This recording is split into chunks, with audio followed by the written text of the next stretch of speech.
والدین کو جو مقام ملنا چاہیے وہ اولاد نہیں دے رہی۔ جس کے ساتھ یہ معاملہ درپیش ہو واقعی وہ قابل رحم ہے۔ ایسا کیوں ہو رہا ہے؟ آخر قصور کس کا ہے؟ اس کے ذمہ دار والدین ہیں یا اولاد ہے یا ہمارا معاشرہ ہے یا یہ ماحول ہے یا اسکول، کالج، یونیورسٹی کا تعلیمی ماحول ہے؟ اس کا ذمہ دار کون ہے؟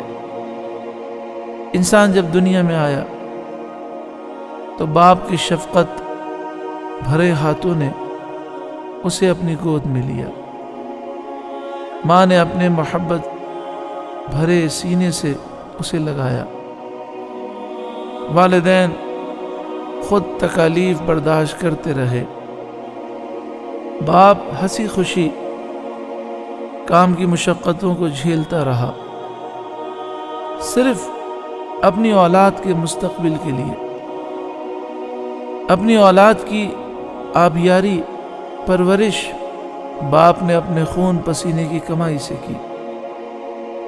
لفظ ماں میں کیسی کشش اور جاذبیت ہے کہ جس کی ماں اس دنیا سے رخصت ہو چکی، جب وہ اس لفظ کو سنتا ہے تو آنکھوں سے بے اختیار آنسو جاری ہو جاتے ہیں۔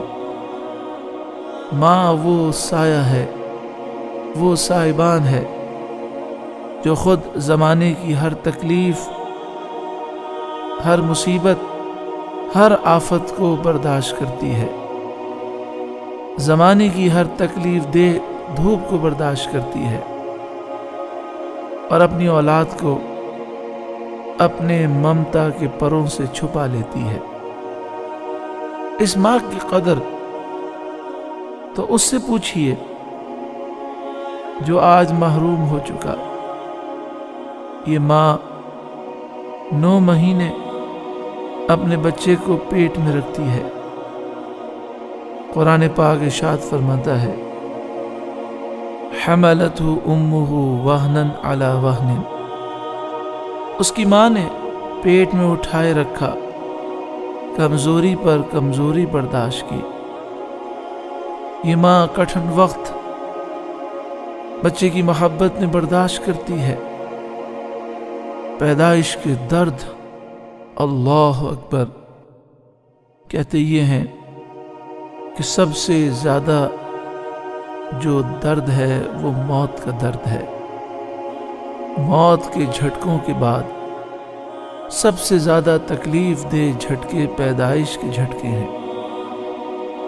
سورہ احقاف آیت نمبر 15 میں ارشاد ہے، حملتہ امہ کرہا ووضعتہ کرہا، اس کی ماں نے اسے پیٹ میں رکھا تکلیف کے ساتھ، اور اس کی ماں نے اسے جنم دیا تکلیف کے ساتھ۔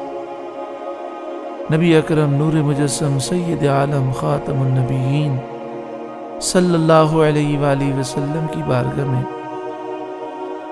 ایک شخص نے عرض کی، یا رسول اللہ صلی اللہ علیہ وسلم، میں نے اپنی ماں کو حج کرایا، پورے سفر میں اور پورے حج میں ماں کو کندھے پر رکھا، میں نے اپنی ماں کو کندھے پر بٹھا کر طواف بھی کرایا، سعی بھی کرائی، کیا میں نے اپنی ماں کا حق ادا کر دیا؟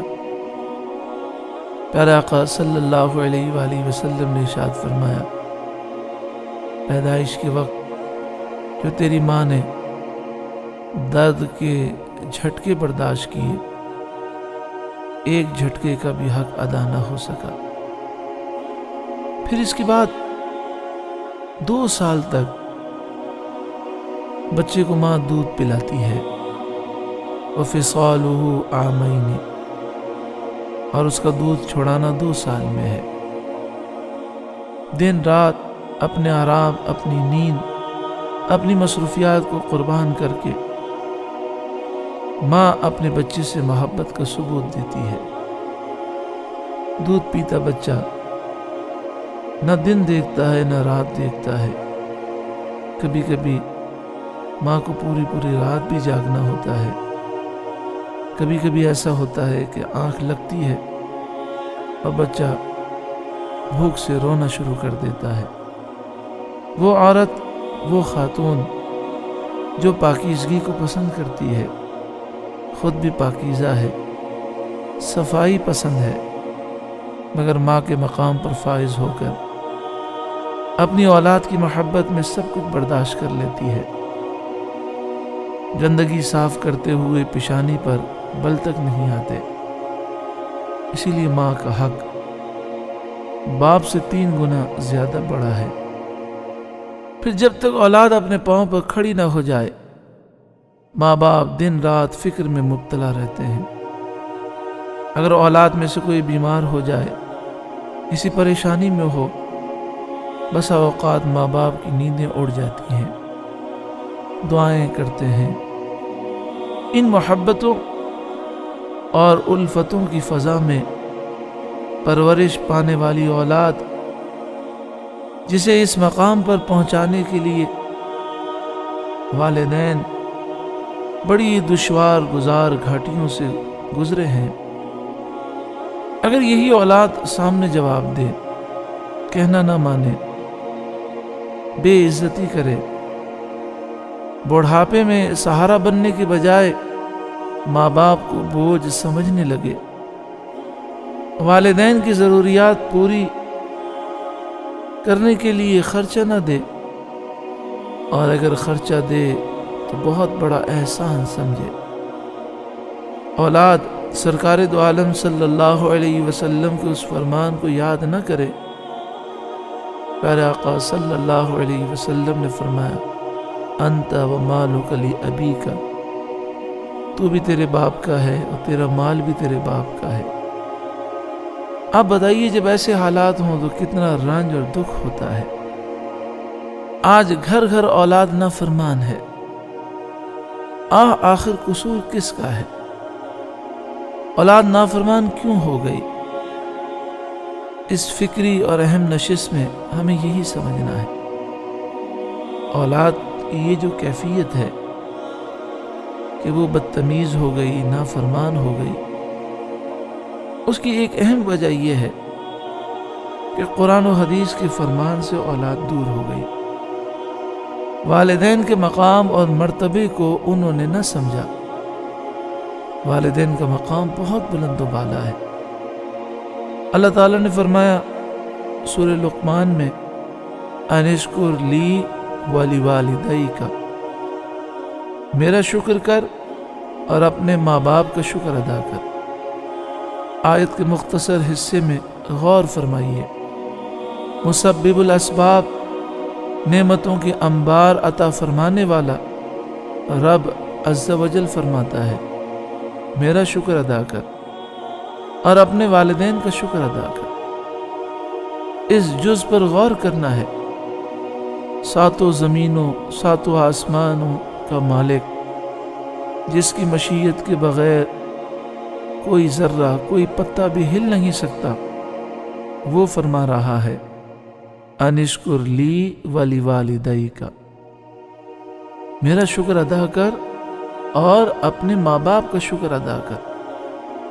اپنے شکر کے ساتھ ماں باپ کے شکر کے ادا کرنے کو رب نے ملا دیا۔ مالک کائنات نے اپنی عبادت کے ساتھ والدین کی خدمت کا ذکر فرمایا۔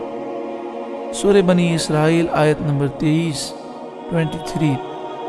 وَقَضَى رَبُّكَ أَلَّا تَعْبُدُوا إِلَّا إِيَّاهُ وَبِالْوَالِدَيْنِ إِحْسَانًا، اور تمہارے رب نے حکم دیا کہ تم صرف اسی کی عبادت کرو اور اپنے والدین پر احسان کرو، بھلائی کرو۔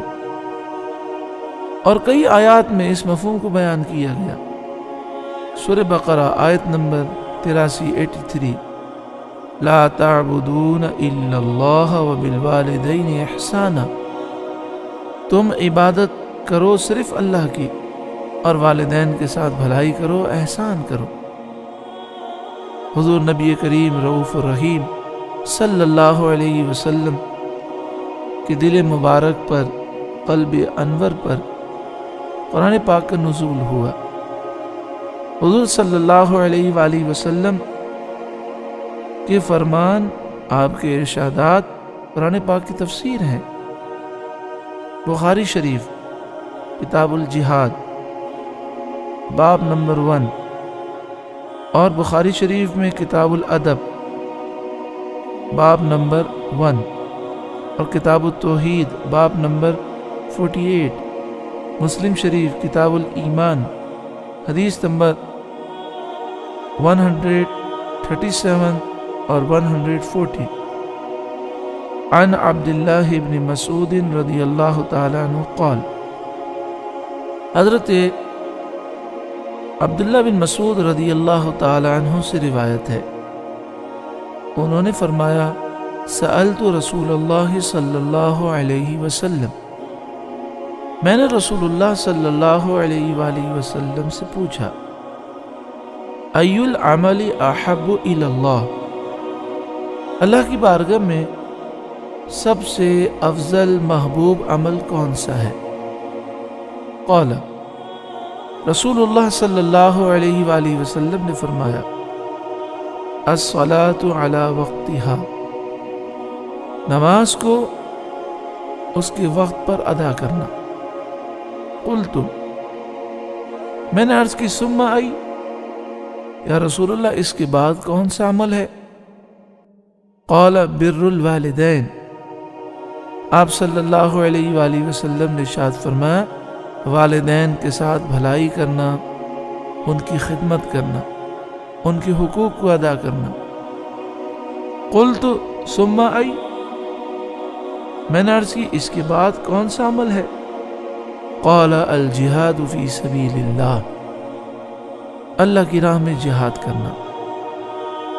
آپ دیکھیں، سب سے پہلے نماز کا ذکر ہے، آخر میں جہاد کا ذکر ہے، اور جہاد سے پہلے والدین کے حقوق کا ذکر ہے۔ بعض موقعوں پر حضور صلی اللہ علیہ وآلہ وسلم نے والدین کی خدمت کو جہاد سے افضل قرار دیا۔